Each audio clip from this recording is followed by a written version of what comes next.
Hello दोस्तों, নমস্কার, আদাব, আসসালামু আলাইকুম। উত্তম রিয়াকশনের আরেকটি রিয়াকশন ভিডিওতে আপনাদের সবাইকে স্বাগতম। আমি উত্তম আছি আপনাদের সাথে। বন্ধুরা, আজ যে ভিডিওতে রিয়াকশন দেব সেই ভিডিওটি নেওয়া হয়েছে মিলন দা এক্সপ্লোরার চ্যানেল থেকে। ভিডিওর টাইটেল হচ্ছে সরকারিভাবেই পাকিস্তান যাওয়ার সুযোগ পাচ্ছে বাংলাদেশিরা। পাকিস্তান গিয়ে ভারতের ট্যুরিস্ট ভিসার আবেদন। দোস্ত, ভারতে ট্যুরিস্ট ভিসা পাওয়ার জন্য বাংলাদেশিরা ব্যাকুল হয়ে উঠেছে। আপনারা দেখেছেন কতটা আকুল হয়ে উঠেছে যে ভারতের ট্যুরিস্ট ভিসা যাতে পাওয়া যায়। তারা এমন কোনো কিছু করতে বাদ রাখছে না যাতে ট্যুরিস্ট ভিসাটা পাওয়া যায়। ভারতের ট্যুরিস্ট ভিসা মানে কোথায় গেলে তারা পাবে, বিশ্বের কোথায় গেলে তারা ট্যুরিস্ট ভিসা পাবে, সেই সব কাজ তারা করছে, সেই সব জায়গা তারা খুঁজে বেড়াচ্ছে। সত্যি বলতে কি, পাকিস্তানে যেয়ে ভারতের ট্যুরিস্ট ভিসা আবেদন, এটাও হয়? পাকিস্তান তো নিজেই ভারতে ঢুকতে পারছে না। পাকিস্তানের যে নাগরিক তারা ভারতের ট্যুরিস্ট ভিসা পাচ্ছে না।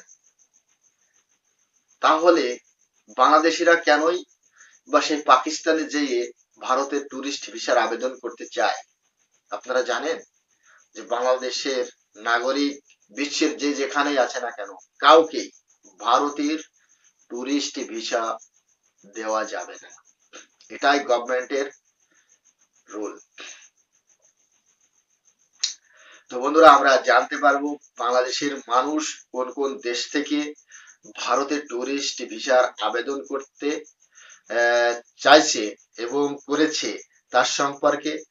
আর সেটা জানতে হলে সম্পূর্ণ ভিডিওটি অবশ্যই দেখতে হবে। আশা করি আপনারা আমার সাথেই থাকবেন। চ্যানেলে নতুন হলে চ্যানেলটি সাবস্ক্রাইব করে বেল আইকন অন করে অল করে রাখবেন পরবর্তী ভিডিওর নোটিফিকেশন পাওয়ার জন্য।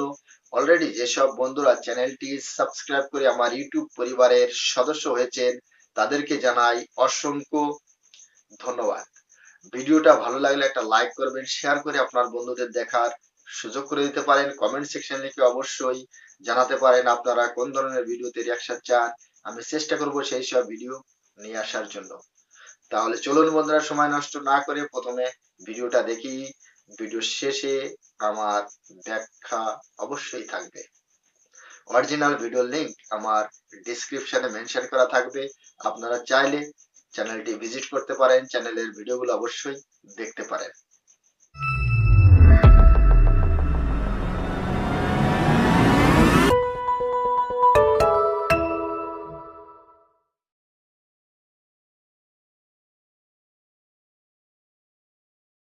তৃতীয় দেশের ভিসা এখন পাকিস্তান থেকে নিতে পারবেন। এখন আমি যদি পাকিস্তান গিয়ে ভারতের ভিসার আবেদন করি সেটা কি হবে না?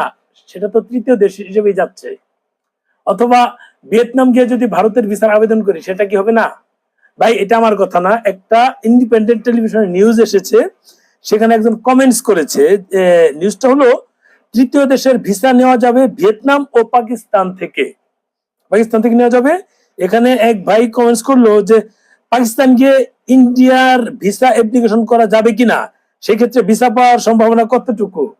মানে সেক্ষেত্রে যুক্তির একটা কথা বলেছে, প্রশ্ন করেছে। যদিও এই যে চ্যানেলগুলো বা পত্রিকাগুলো তারা কখনো তো রিপ্লাই দেয় না, আর দেওয়ার সুযোগও নাই।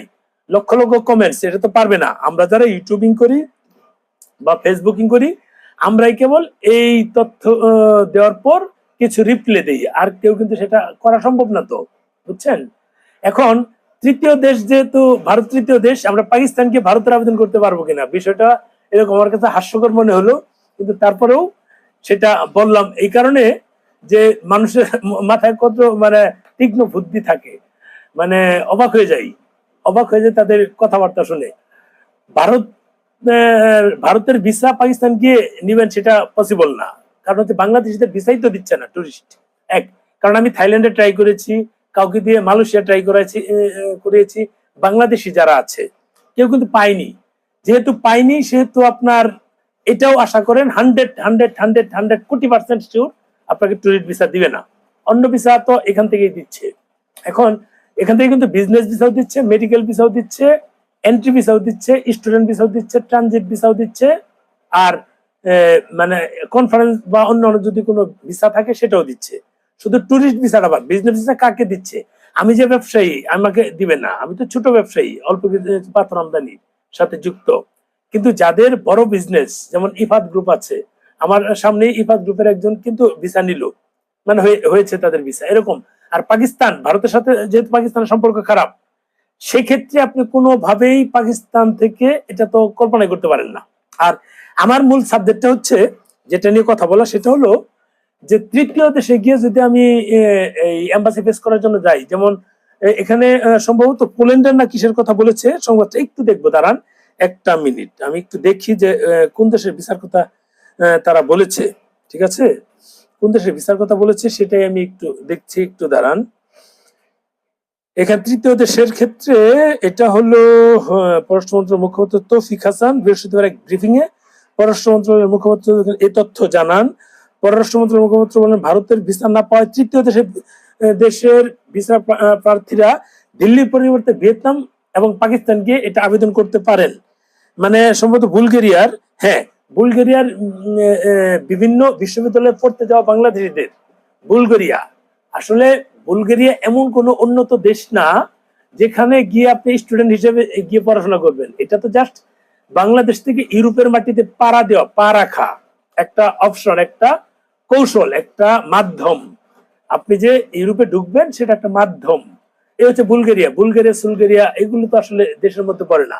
তারপরে যদি ইউরোপের কান্ট্রি, বুলগেরিয়া স্টুডেন্ট ভিসার মাধ্যমে আপনি ওখানে যেতে পারবেন।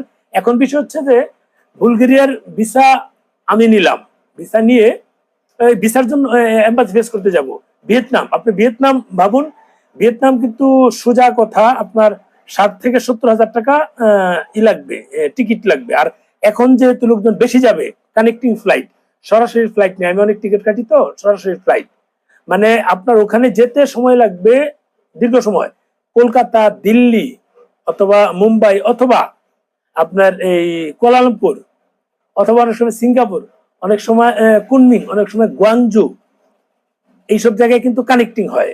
কানেক্টিং হয়ে দেন আপনার ভিয়েতনাম ঢুকতে হবে, এটা ছাড়া সম্ভব না। আর কানেক্টিং হলে ফ্লাইটও কিন্তু ভাড়া অনেক বেড়ে যায়, 30, 32, 35, 40, 45, 50 অনেক সময় লাগে যদি ইনস্ট্যান্ট যেতে চান। কাজে ওখানে আসা যাওয়া 70,000 প্লাস ওখানে থাকা খাওয়া সবকিছু মিলিয়ে, যদিও ভিয়েতনামে হোটেল খরচ এবং থাকা খাওয়া অনেক কম খরচ, যে কদিন থাকতে সবকিছু মিলিয়ে লাখ টাকা চলে যাবে। এখন পাশের দেশ ভারতে আমরা ভিসা পেলে কি হতো, ধরেন আমরা ভিসা নিলাম নর্মাল, যখন থাকে নর্মাল ভিসা নিলাম, ভিসা নিয়ে আমরা কলকাতা চলে গেলাম।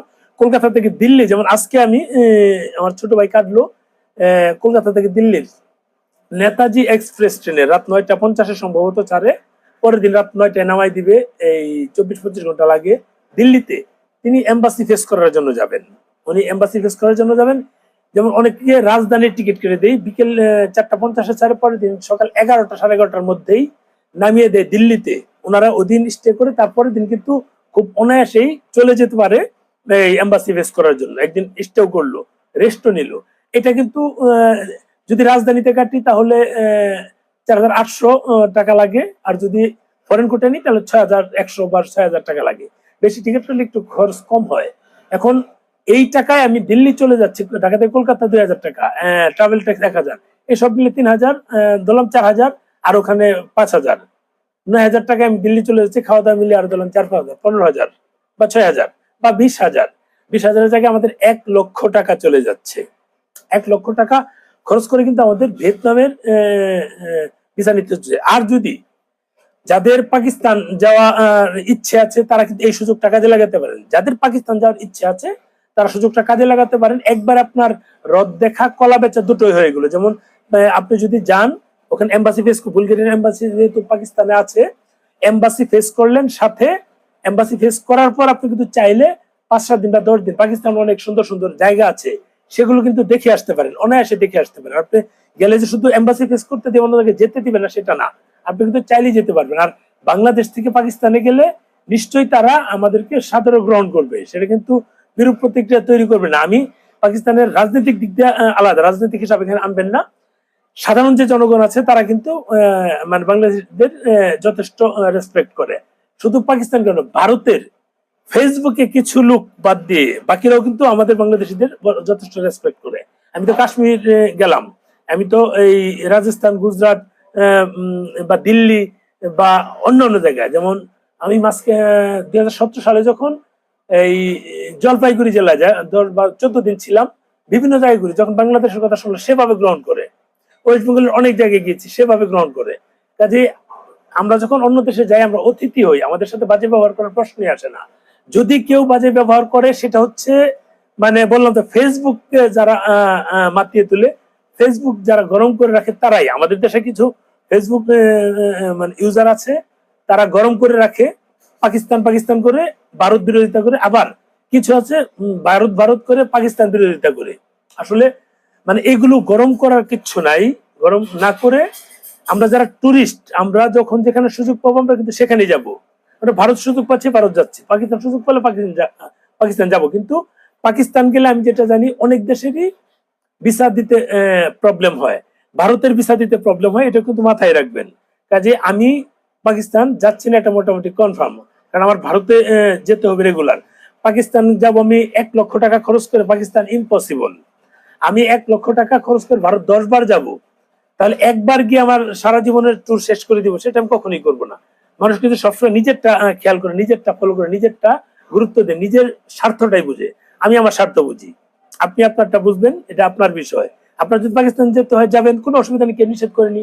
আপনার যদি ভারত যেতে হয় যাবেন, আমি ভারত যাবো, কারণ আমি ভারত 10 বার যাবো মাত্র 10,000 টাকা খরচ করে। কিন্তু পাকিস্তান 1 লক্ষ টাকা খরচ করে আমি একবার যেতে পারবো না। যাদের বেশি টাকা আছে তাদের বিষয় আলাদা। এই হচ্ছে দোস্ত, ভিডিওটি এখানেই শেষ হয়েছে, দেখতে পেলাম। হ্যাঁ দোস্ত, পাকিস্তানি নাগরিক তো তারা এমনিতেই ভিসা পায় না ভারতের, তারা কখনোই ঢুকতে পারে না ভারতে। আহ, পাকিস্তানের নাগরিকদের 2019 সালের পর থেকে টোটাল এই সব ধরনের ভিসা প্রায় বন্ধ। শুধু মানবতার খাতিরে, মানে 1%-এরও কম, 0.1% বললে ভুল হবে না আমার মনে হয়, সির্ফ মেডিকেল ভিসাই পেয়ে থাকে। তাছাড়া আর কাউকে কোনো ভিসা দেওয়া হচ্ছে না, টুরিস্ট ভিসা তো একদমই নয়। আর বাংলাদেশিরা যখন পাকিস্তান যেতে চায় ঘোরার জন্য, অবশ্যই যেতে পারে, আর ফ্রি AK-47 চালানোটাও শিখে আসতে পারে। লাগবে না? অবশ্যই লাগবে।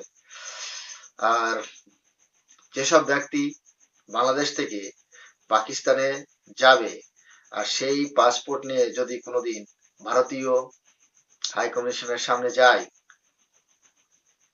ব্ল্যাক লিস্টে চলে যাবে, কোনোদিন তারা ভারতের ভিসা আর পাবে না, এটা নিশ্চিত।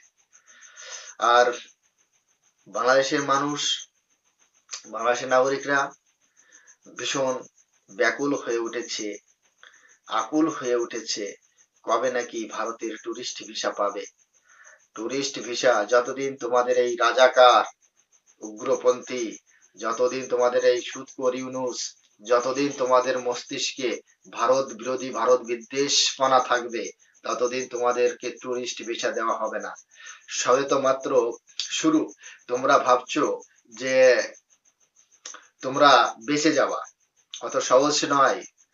তোমাদের কিভাবে আরো নিচে ধাকেলতে হয়, কিভাবে আরো নিচে ধাক্কা লাগাতে হয়, তোমাদের জীবন মান যাতে আরো মানে কঠিন থেকে কঠিনতর করে তুলতে হয়, তার ব্যবস্থা অবশ্যই ভারত সরকার করবে।